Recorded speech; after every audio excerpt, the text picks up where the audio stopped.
ईमानदार माँ जी, एक दिल को छू जाने वाली इमोशनल कहानी।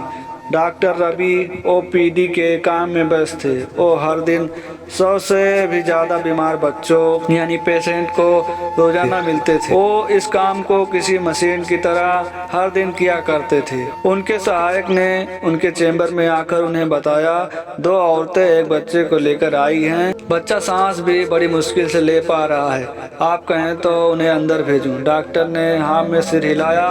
एक बूढ़ी और एक जवान औरत डॉक्टर के चैम्बर में आई। बूढ़ी औरत ने अपने हाथों में एक 1.5 साल का बच्चा पकड़ रखा था। दोनों के मटमैले कपड़े और शारीरिक हालत देखकर डॉक्टर ने उनकी आर्थिक परिस्थिति को समझ लिया। डॉक्टर ने इशारों में दोनों को अपने टेबल के पास वाली कुर्सियों पर बैठने को कहा। डॉक्टर ने पूछा, बताइए क्या हुआ है माँ जी बच्चे को? माँ जी बोली, 3 दिन से मेरे बच्चे को जुकाम हो रखा है और आज तो बड़ी मुश्किल से सांस ले पा रहा है। साहब देखिए जरा, बड़ी तकलीफ में है मेरा लाल। डॉक्टर ने बच्चे पर ढके मैले कपड़े के टुकड़े को हटाकर देखा तो एक कुपोषण के कारण बहुत ही कमजोर, बिल्कुल हड्ड पिंजर सा छोटा बच्चा डॉक्टर को दिखा। बच्चे की आधी आंखें खुली थी, हाथ और पैर के नाखून भी सफेद पड़ चुके थे। फेफड़ों में तरल भरने की वजह से सांस लेने में तकलीफ, ये सभी लक्षण निमोनिया के थे। डॉक्टर ने माँ जी से कहा, देखिए माँ जी, बच्चे की हालत बहुत गंभीर है। उसे तुरंत शहर के बड़े सरकारी अस्पताल में दाखिला करवाना पड़ेगा।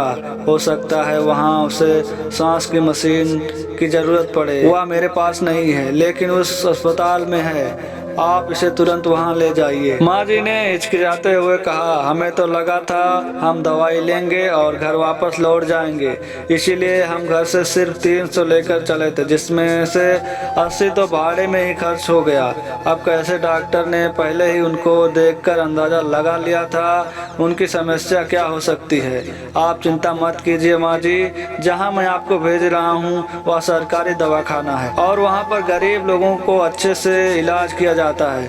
आप ज़्यादा मत सोचिए और यह लीजिए, आप तुरंत जितनी जल्दी से हो सके उस दवाखाने पहुँचाइए। डॉक्टर अपने जेब से 500 निकाल कर माँ जी की तरफ बढ़ाते हुए कहा। माँ जी ने डॉक्टर से पैसा लेने से मना कर दिया।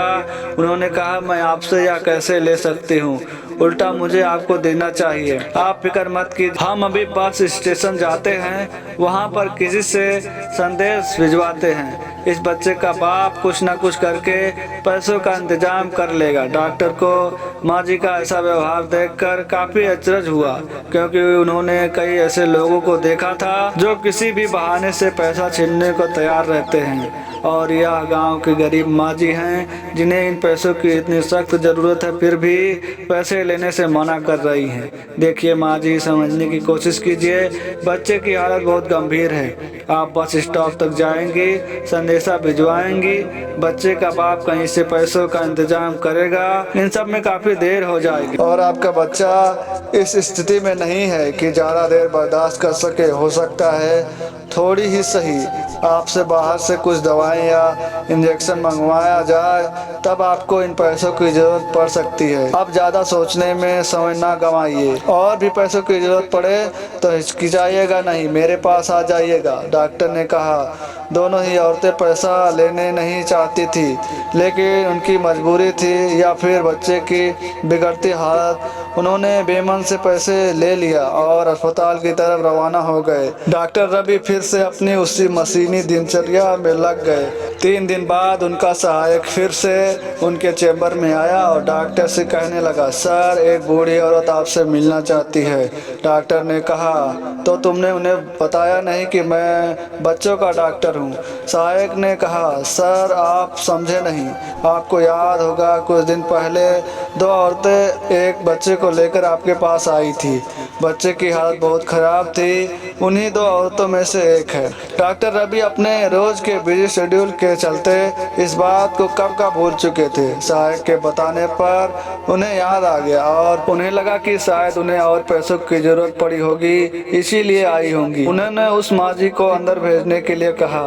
माँ जी चैम्बर में आई। डॉक्टर ने उनसे बच्चे का हाल चाल पूछा। माँ जी अपने हाथ में रखे 500 के नोट को डॉक्टर के सामने बढ़ाते हुए कहा, यह लीजिए साहब आपके रुपए।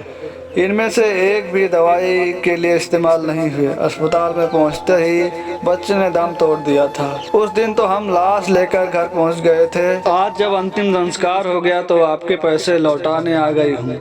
बूढ़ी माँ जी की बात सुनकर डॉक्टर अचंभित रह गए। वह सोचने लगे कि क्या इस कलयुग में भी ऐसे लोग अभी भी जिंदा हैं, और शायद यही लोग हैं जिनकी वजह से धरती माँ इतना पाप होने के बावजूद सबको मजबूती से थामी हुई है। डॉक्टर ने माँ जी से कहा, माँ जी आपको यहाँ थोड़े से पैसे लौटाने के लिए धक्का खाते हुए इतना दूर आने की आवश्यकता नहीं थी, और मैं कहाँ देख रहा था कि आपने पैसे दवाइयों में खर्च किए या नहीं। आप नहीं देख रहे थे, लेकिन मेरा भगवान तो देख रहा था, माँ जी ने अपना पक्ष रखते हुए कहा, और पैसे डॉक्टर के टेबल पर रख कर चली गई। झुकी हुई पीठ के साथ चलते हुए बूढ़ी माँ जी को देखकर डॉक्टर के दिल में फिर ख्याल आया, पढ़े लिखे भ्रष्टाचारी लोग जो ईमानदारी की बात करते हैं, उनका बोझ गांव देहात के इन अनपढ़ लेकिन सच्चे ईमानदार लोग उठाते हैं, इसलिए वह झुक गए हैं। दोस्तों, ईमानदारी पर दिल छूने वाली यह कहानी हमें सिखाती है कि पेट भरे होने पर भगवान की भक्ति और ज्ञान की बातें जैसे कोई भी कर सकता है, वैसे ही पैसे के होने पर ईमानदारी की बातें करना कोई बड़ी बात नहीं। बड़ी बात तब है जब आपके पास सभी चीजें वस्तुओं की कमी हो, फिर भी आप अपनी नैतिकता पर अड़े रहें।